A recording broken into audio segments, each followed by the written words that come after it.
Look at the reflection in your mirror. You see a single species. You see humanity. But for 2 million years, you were never alone. 9 different human species once walked this earth. Some were giants. Some were tiny. Today, the stage is silent. The other fires have all gone out. We are the last ones standing. What was our secret? How did a fragile primate end up with the entire world? Imagine waking up in a world where you are the only one of your kind. Not the only person, but the only type of human. To us, this feels like the natural state of existence. We look at the animal kingdom and see a massive, silent void between us and the great apes. But this silence is a lie told by time.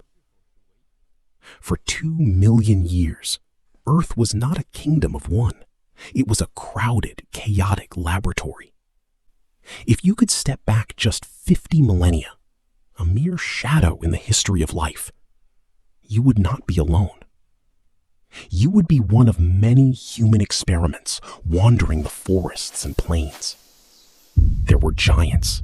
There were dwarves. There were hunters of the frost and masters of the islands. Yet, the hall is now empty. The other fires have all gone out. We are the sole survivors of a prehistoric apocalypse we've only recently begun to understand. Why did the others vanish? And why are we the ones left to tell the story? To understand our survival, we must first kill the myth of the latter. We were taught that evolution is a straight line of progress, that one species simply improved into the next until it reached us. But the Earth doesn't work in straight lines. Evolution is a messy, violent, and sprawling bush. While our ancestors were perfecting their survival in the heat of Africa, completely different versions of humanity were building empires elsewhere. In the brutal cold of Europe, the Neanderthals didn't just survive, they thrived. They were heavy-set, barrel-chested, and possessed brains larger than our own. In the hidden caves of Asia, the Denisovans lived, a ghost lineage we only know through their DNA. On the island of Flores, a miniature species stood barely 3 feet tall, navigating a world of pygmy elephants and giant lizards. In the Philippines, the Luzonensis carved out a life on the edge of the sea. And then there was Homo erectus, the true masters of time. They dominated the planet for 2 million years, 10 times longer than our current reign. By every biological metric, they were good enough. And yet, they are all gone. The most common answer offered is intelligence. We like to believe we were simply the smartest, the most gifted, the chosen ones. But archaeology has shattered our ego. The Neanderthals were not the grunting beasts of Victorian nightmares. They were sophisticated. They were empathetic. They buried their dead with the same grief we feel today, laying them on beds of wildflowers. They understood medicine. They created art. They spoke. If the individual Neanderthal was just as smart and physically stronger, why did they disappear into the shadows while we inherited the light? The answer isn't found in the individual brain. It's found in the collective. When you look at a Neanderthal campsite, you see a masterclass in local survival. Every stone tool was sourced from the rocks just a few miles away. They lived in tight-knit, isolated family units, groups of 20 or 30. They were masters of the here and now, but they were trapped by it. If a local forest died or a strange disease arrived, that was the end of the line. There was no one to call for help. There was no backup. Early Homo sapiens, however, were doing something that made no biological sense. In our ancient settlements, we find volcanic glass from across mountain ranges. We find seashells from oceans that were hundreds of miles away. This is the fingerprint of a revolution. Long before the invention of the wheel or the city, sapiens were trading. We were the only species capable of meeting a total stranger and deciding not to kill them. We built the first social internet out of stone and shell. We learned to trust the other. How did we achieve this miracle of cooperation? We didn't do it with logic. We did it with fiction. This is the biological superpower of our species, the ability to believe in things that don't exist. If you tell a chimp that he will get infinite fruit in the afterlife if he gives you his banana now, he will look at you with confusion. He lives in the real world. But sapiens live in two worlds at once. We live in the physical world of trees and predators, but we also live in an imagined world of gods, nations, laws, and human rights. None of these things exist in the objective reality of the forest. They are shared stories, collective hallucinations.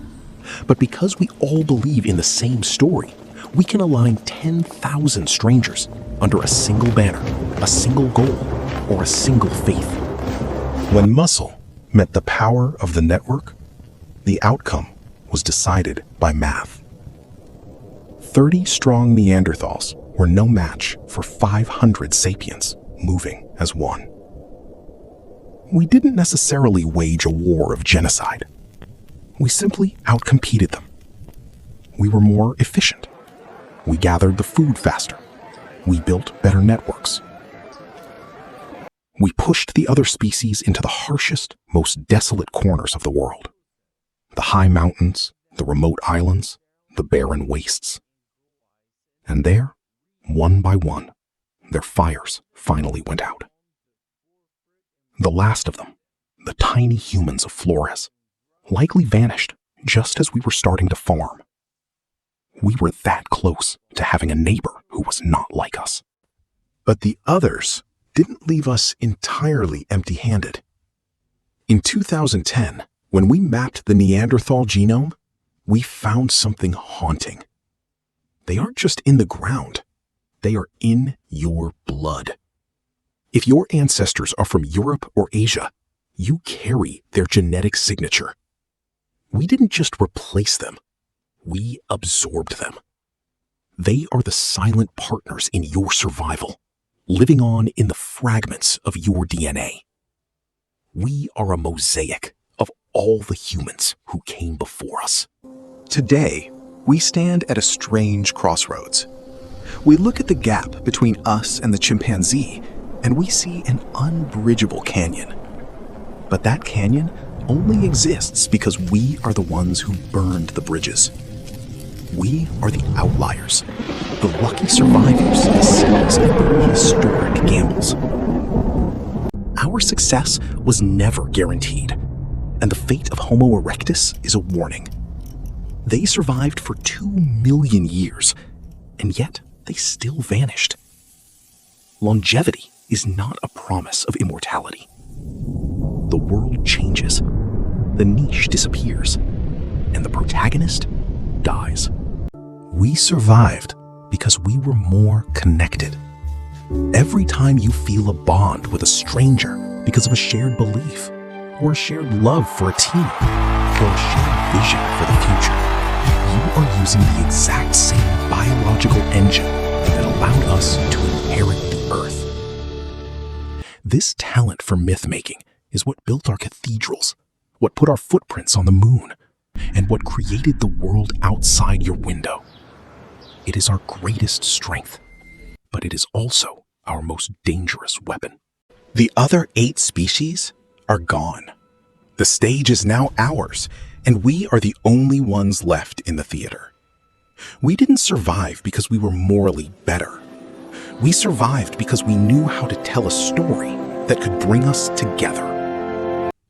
Now that we have won the world, we have to face a final, sobering question. In a world that is increasingly divided, where we are beginning to forget how to connect with the stranger, what is the next story we are going to tell? And will it be a story that keeps us here?